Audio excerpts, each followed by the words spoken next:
Back boxing fans. Once again, a guy dropping the ball right off the bat. When you see this video coming from a guy like this, you know obviously the first thing it's going to be is about race. Even though, in theory, how's a fight between two black fighters promoted by a black promoter have anything to do with race when it's both black, Mexican, Caucasian, Asians that are all not excited about this fight, right? And this isn't to hate on Tank Davis. This is to criticize the PBC for consistently jamming shitty pay-per-views down boxing fans' throats for years now. This is not Errol Spence versus fucking Bud Crawford, which is easily a pay-per-view fight that people want, were excited about, and wanted to pay for, right? This is a pay-per-view that nobody was asking for. And the irony is trying to make this into a racial thing by comparing Tank Davis to Canelo Alvarez. Let's just let that resonate right now. Oh, there's a clear double standard because people don't give Tank Davis the pass they give Canelo Alvarez. Now fucking say that to yourself one more time. People don't give Tank Davis the pass that they give Canelo Alvarez. So the reason they give Canelo Alvarez a pass, even though nobody fucking gives Canelo a pass, Canelo is literally the most criticized and hated fighter in boxing today. Way more than Tank Davis. But again, delusional fans that only see race, they can't even fucking see what's right in front of their face, right? The stupidity behind it. But even if what he's saying is true, which it's not, you're saying that boxing fans give Canelo a pass because he's not black, and they're hypercritical of Tank Davis because he's black. Oh, that's the problem. It's not the PBC jamming pay-per-views down our throats. It's not the fact that they're not even great pay-per-views with great stacked fucking cards. It's not even the fact that you're charging $85 for these pay-per-views when they're not worth fucking $85. Like if you were charging $40, people would be a lot less fucking moaning about these fights being made. Let's just keep it 100. But this is because Tank Davis is black and Canelo Alvarez is white. Oh, that's what it is. I thought it was the fact that Gervonta Tank Davis, a 30-year-old fucking fighter that people call the face of American boxing and have pound for pound number one on some lists, has never fucking beaten a world champion at 135 pounds, has never beaten a world champion at 140 pounds. So in essence, he's a one-weight world champion because that's the only time he's beaten a world champion was at 130 pounds, 2 times, once with Petraza, once with fucking Leo Santa Cruz. Those are the only 2 champions that held titles that the 30-year-old Tank Davis has ever beaten in his career. I thought maybe it was because he never unified, and in an era where fighters like Usyk and Bud Crawford and Inouye and Haney and Charlo and Taylor are all unifying for undisputed titles. This guy's never even tried to fight a world champion to unify 2 belts. Not even fucking talking about 4, right? But okay, so according to this guy, titles don't mean shit, but yet he wants to praise black guys that are undisputed. I mean, I don't understand the logic here. So titles don't mean anything. It's about who you fight. But then Bud Crawford is number 1 because he was the first person to become undisputed in 2 weight divisions. Okay, but who did he beat? Right? That was your argument all along. So Inouye and Usyk don't deserve to be in front of Crawford because chasing titles isn't what's important. It's about who did you beat? Okay, so who did he beat? And of course, this is not about Bud Crawford. It's just shining light on the stupidity of this fucking argument.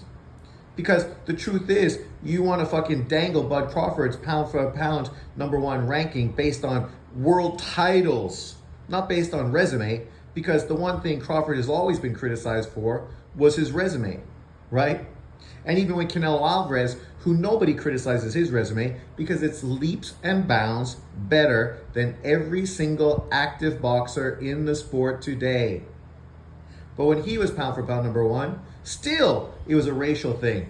Crawford still should have been number 1 over him, even though Crawford doesn't have as many titles and didn't have as good a resume, meaning he didn't fight the quality of opposition that Canelo Alvarez did.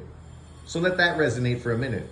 So what is it? Is it titles or is it resume? What's the significant thing here that makes a person great and elevates them above and beyond the competition? And puts them in a position where they should not be criticized by anyone. Because Canelo, who obviously has the best resume in boxing, gets the most criticism and most hate by boxing fans. But when people are upset about Tank Davis once again pulling a fighter up in weight, putting it on an $85 pay-per-view that nobody was asking for to fight Lamont Roach, a guy who literally we just watched free on Pro Box TV on YouTube. Literally, that's the last time we saw this guy fight against an unknown fucking bum that nobody had ever heard of. But this is the opponent that Tank Davis's team, Al Haymon and the PBC, feels that they want boxing fans to support and buy. And then you wonder why the PBC is gradually dying, only had 5 fights last year, and why Tank Davis is talking about retiring, and Canelo's not far from that either, and they're going to be left with what? David Benavidez. Woo! Damn! PBC power, controlling boxing in America. You know, imagine that, a Mexican fighter being the face of the PBC. You know, for all the people that consistently push racial narratives on the PBC for years, how, you know, they're about the culture. You know, they're about the culture. They're about Black Americans, you know, unlike the other promoters. The irony is, wouldn't it be funny if the face of the PBC ends up being a Mexican? Damn, that would be hard to swallow, right?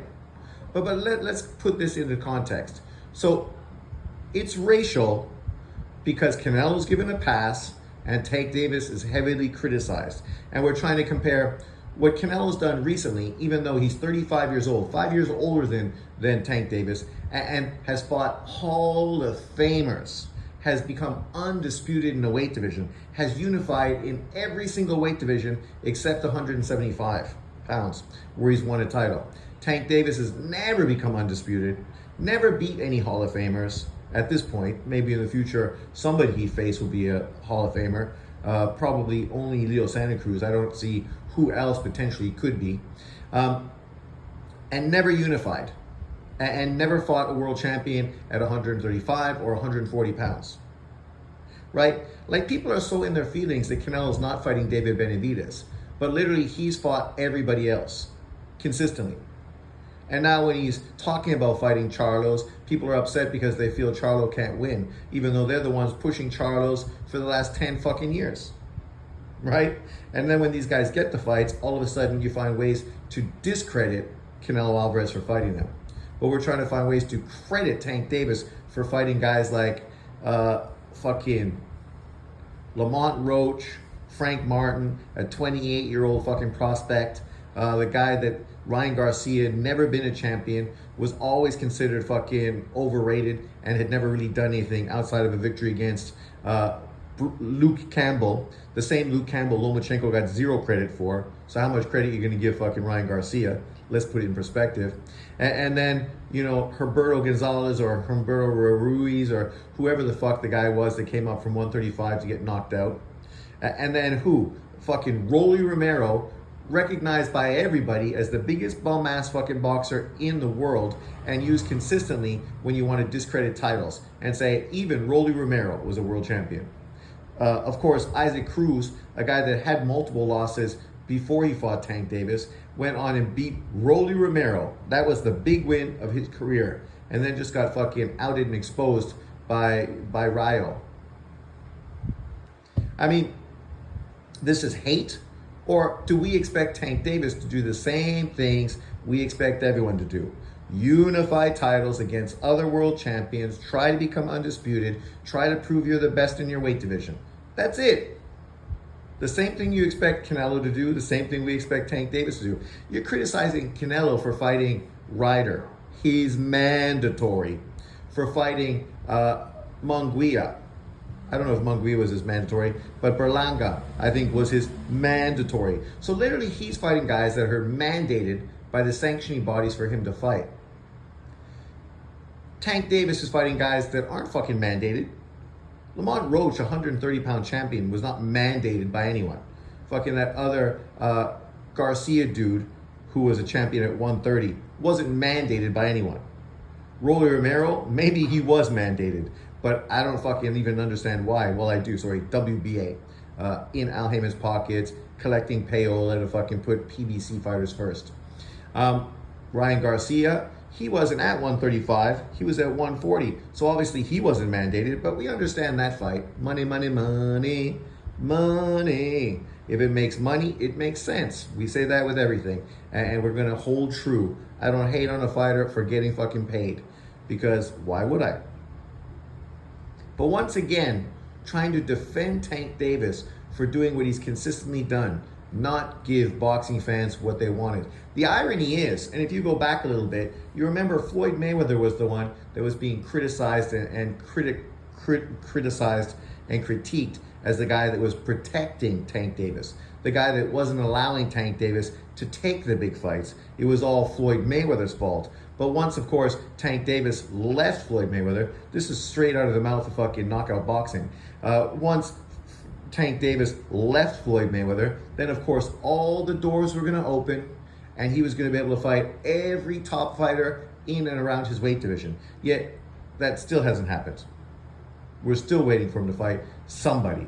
And I know, Lomachenko ducked him. Lomachenko, the guy he ducked for fucking 7 years.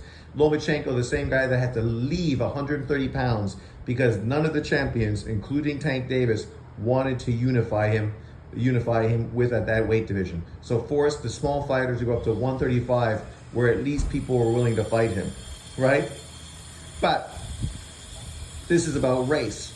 I mean, let's just keep it fucking 100. It has nothing to do with race. It has to do with a fighter with talent disappointing boxing fans by gouging us with fucking overpriced pay-per-views against opponents no one gives a shit about.